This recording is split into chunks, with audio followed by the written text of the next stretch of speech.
9월 24일 목요일입니다. 다 함께 새벽기도를 들으시겠습니다. 사도신경으로 우리의 신앙을 고백하십니다. 나는 전능하신 아버지 하나님 천지의 창조주를 믿습니다.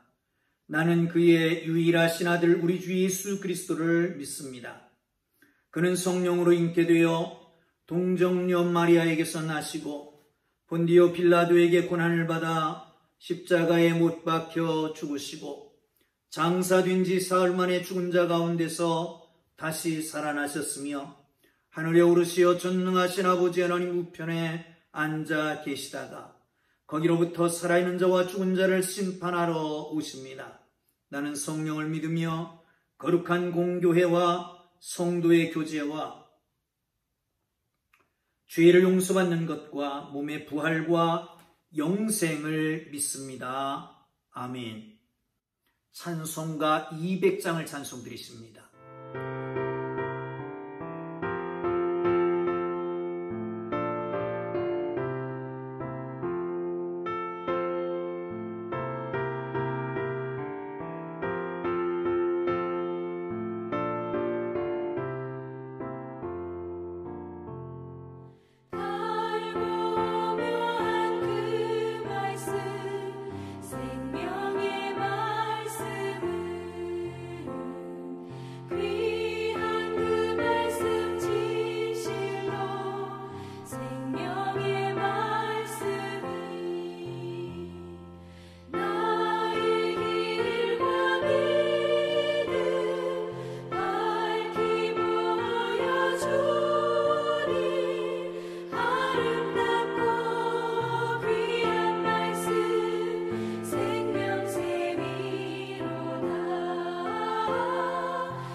오늘 은혜 주실 기록된 하나님 말씀 예레미야 36장 1절에서 8절까지 말씀을 함께 봉독합니다. 원래는 19절까지인데 8절까지만 보겠습니다. 여러분 함께 읽으면서 은혜가 되시기를 바랍니다. 유다의 요시야 왕의 아들 여호야김 제4년에 여호와께로부터 예레미야에게 말씀이 임하니라 이르시되 너는 두루마리 책을 가져다가 내가 네게 말하던 날 곧 요시아의 날부터 오늘까지 이스라엘과 유다와 모든 나라에 대하여 내가 내게 일러준 모든 말을 거기에 기록하라. 유다 가문이 내가 그들에게 내리려 한 모든 재난을 듣고 각기 악한 길에서 돌이키리니 그리하면 내가 그 악과 죄를 용서하리라 하시니라. 이에 예레미야가 네리야의 아들 바룩을 부르매 바룩이 예레미야가 불러주는 대로 여호와께서 그에게 이르신 모든 말씀을 두루마리 책에 기록하니라. 예레미야가 바룩에게 명령하여 이르되 나는 붙잡혔으므로 여호와의 집에 들어갈 수 없으니 너는 들어가서 내가 말한 대로 두루마리에 기록한 여호와의 말씀을 금식일에 여호와의 성전에 있는 백성의 귀에 낭독하여 유다 모든 성읍에서 온 자들이 귀에 또 낭독하라. 그들이 여호와 앞에 기도를 드리며 각기 악한 길을 떠나리라. 여호와께서 이 백성에 대하여 선포하신 노여움과 분이 크니라. 네리야의 아들 바룩이 선지자 예레미야가 자기에게 명령한 대로 하여 여호와의 성전에서 책에 있는 여호와의 모든 말씀을 낭독하니라. 아멘. 사랑하는 성도 여러분, 요시야 왕의 개혁은 여러분이 아실 것입니다. 사반이 당시의 서기관이었었죠. 성전을 청소하다가 거기에서 두루마리를 발견하게 됩니다. 이 두루마리에서 읽은 말씀을 근거로 해서 종교개혁을 단행하지요. 그런데 요시야가 무깃도에 나가서 그 애굽 왕과 대적하여 싸웁니다. 그러다가 전사를 하고 맙니다. 그리고 나서 결국은 애굽의 식민지화 되지요. 잠시 후에 650년인가요? 605년이요. 예수님 오시기 전 BC 605년에 갈그미스라고 하는 곳에서 바벨론과 애굽이 싸움을 합니다. 바벨론이 이깁니다. 그리고 나서 애굽의 속국이었던 유다는 바벨론의 속국이 됩니다. 바벨론이 쳐들어왔습니다. 그리고 예루살렘을 포위합니다. 그것을 달래기 위해서 성전의 기물들을 약간과 다니엘을 비롯한 왕족과 귀족들의 자녀들을 포로로 잡아가게 됩니다. 이쯤 되면 예레미야가 예언했던 23년간이나 예언했던 그 예언의 말씀이 어느 정도 맞아 들어간다라고 하는 걸 알고 있을 때, 전조 증상이 나타난다라고 하는 생각을 하고 있을 때 예레미야가 바룩을 부릅니다. 그리고 바룩에게 말합니다. 지금까지 23년을 동안 요시야 때부터 지금까지 하나님께서 내게 예언했던 그 말씀을 기록해라. 그리고 많은 백성들에게 알려 듣게 해라. 그 중에 금식일을 얘기합니다. 속죄일을 앞에 놓고 모든 백성들이 금식할 때에 그때가 되면 이스라엘이 많이 모이게 되죠. 그때 성전에서 낭독하라는 것. 많은 사람들이 다 듣게 말이죠. 낭독했습니다. 그리고 정치적인 고위에 있는 사람들이 그 말을 듣고 입에서 입으로 전달되기 시작합니다. 두려워 떨게 되고요. 그리고 결국은 왕에게까지 들어가는데 그때쯤에서는 왕과 바룩이 함께 피신하라고 합니다. 아마도 왕의 그 품성을 알았기 때문일 것입니다. 여지없이 그 다음 우리를 본문 이후에 보면 그 두루마리 책을 불에 태우는 것을 봅니다. 이 두루마리라고 하는 것은 안쪽 내부에는 파피루스가 있고요. 겉쪽에는 양피, 그러니까 그 양의 가죽을 입혀서 만든 두루마리 책입니다. 거기다 기록하게 만드는 겁니다. 사랑하는 성도 여러분, 기억과 말로 전하는 것은 시간과 공간의 제약이 있습니다. 한 시대를 넘어서까지 액면 그대로 전해질 수가 없습니다. 그래서 하나님께서는 에레미야에게 하신 말씀 그대로를 다 바룩에게 적게 만듭니다. 그것을 선포하게 하는 것이죠. 사랑하는 성도 여러분, 그렇습니다.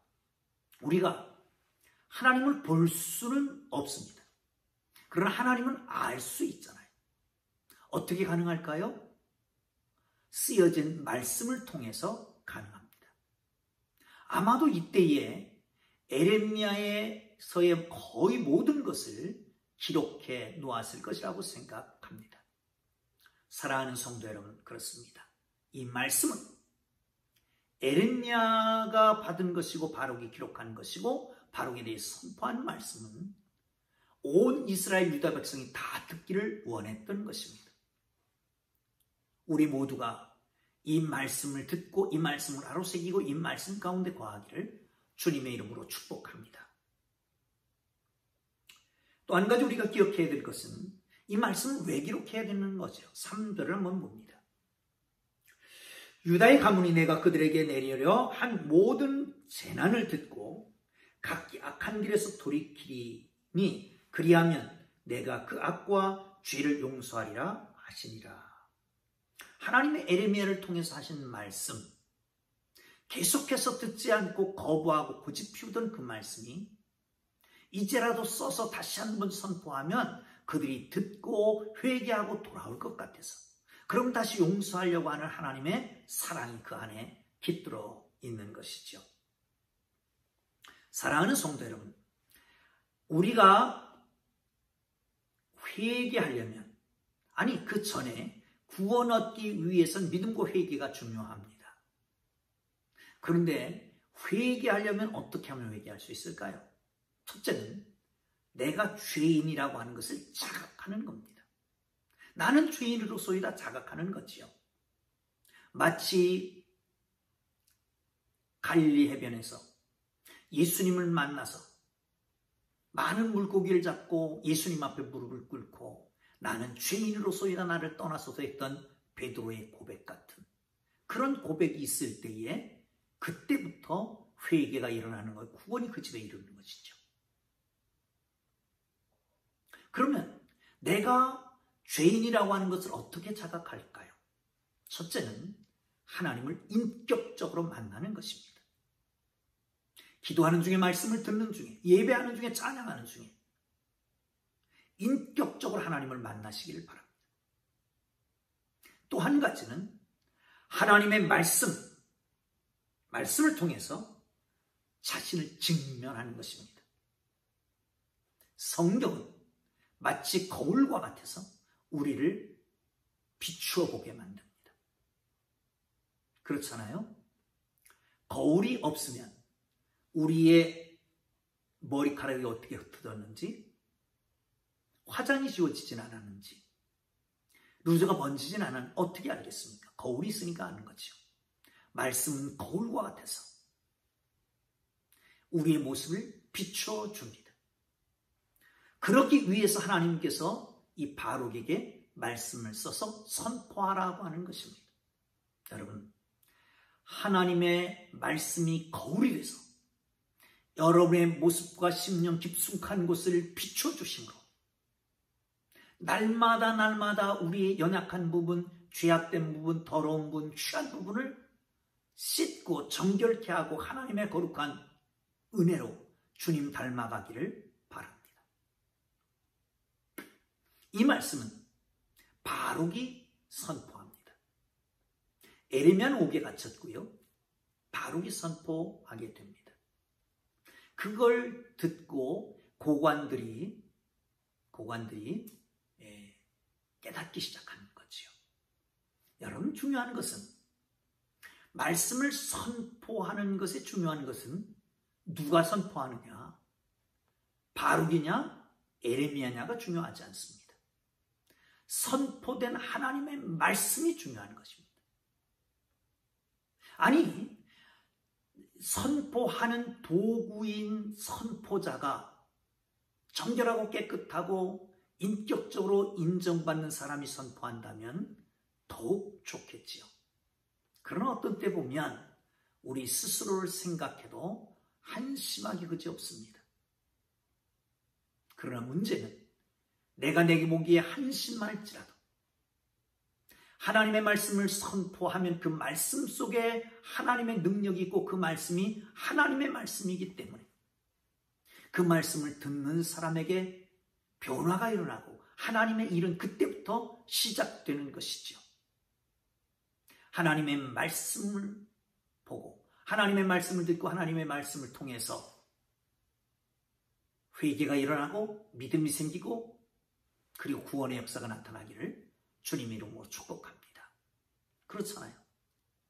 하나님의 말씀이 비춰서 우리의 더러운 모습이 드러나서 회개하게 되고 하나님의 말씀을 들음으로 우리 속에 믿음이 생기고 하나님의 말씀 속에 구원의 길이 있지 않습니까?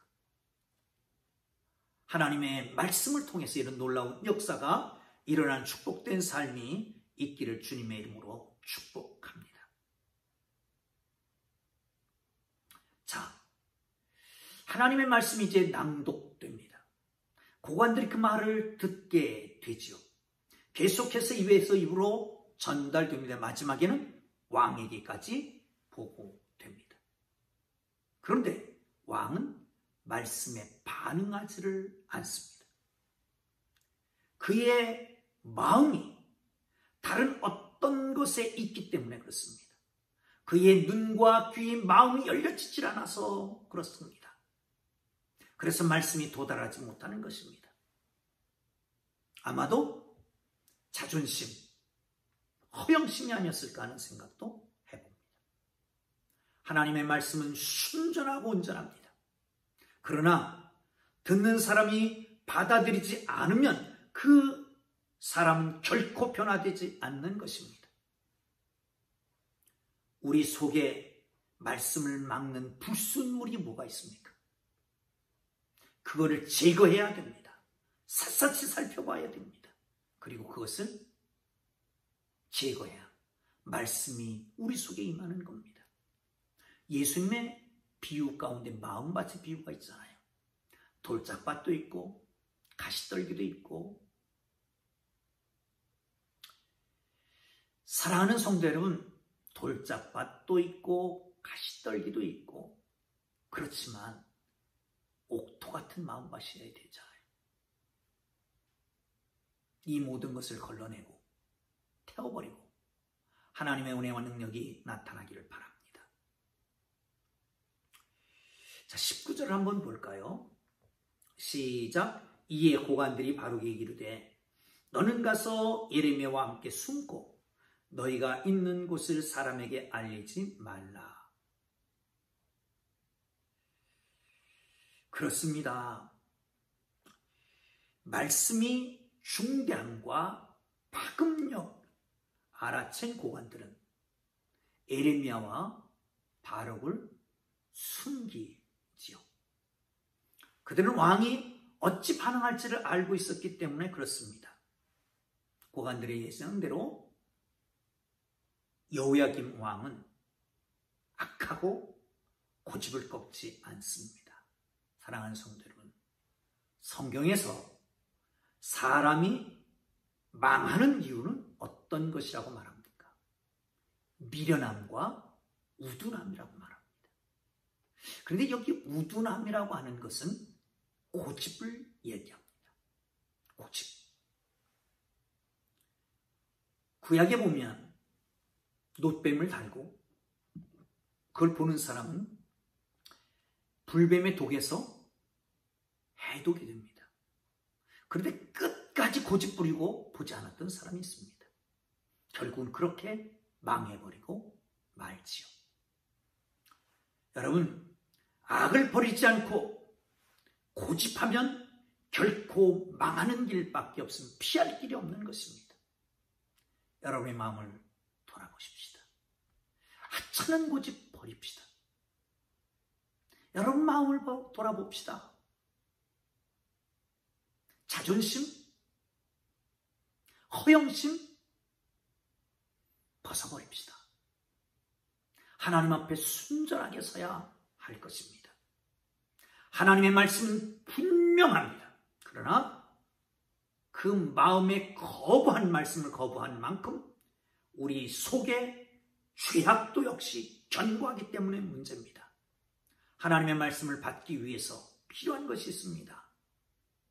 부드러운 마음, 열린 귀, 하나님의 성령의 인도하심을 구하고 온전한 말씀을 마음에 받고 그 말씀대로 살아가는 하나님의 거룩한 백성들 되기를 주님 이름으로 축복합니다. 기도하겠습니다. 하나님 아버지, 구원에 이르는 길을 허락하심을 감사합니다. 말씀이 거울 위에서 우리를 늘 비추심에 날마다 씻고 닦고 자르고 경건케 하여 주님 형상 닮아가게 하여 주옵소서. 우리 속에 하나님의 말씀을 거부하는, 하나님의 말씀이 와서 안착하지 못하게 하는 허영심, 자존심, 고집들을 하나님의 거룩한 성령으로 지하시고 옥토 같은 마음속에 하나님의 말씀이 열매 맺혀져 아름다운 구원의 역사가 나타나게 하여 주옵소서. 하나님, 우리는 부족합니다. 때로는 형편없습니다.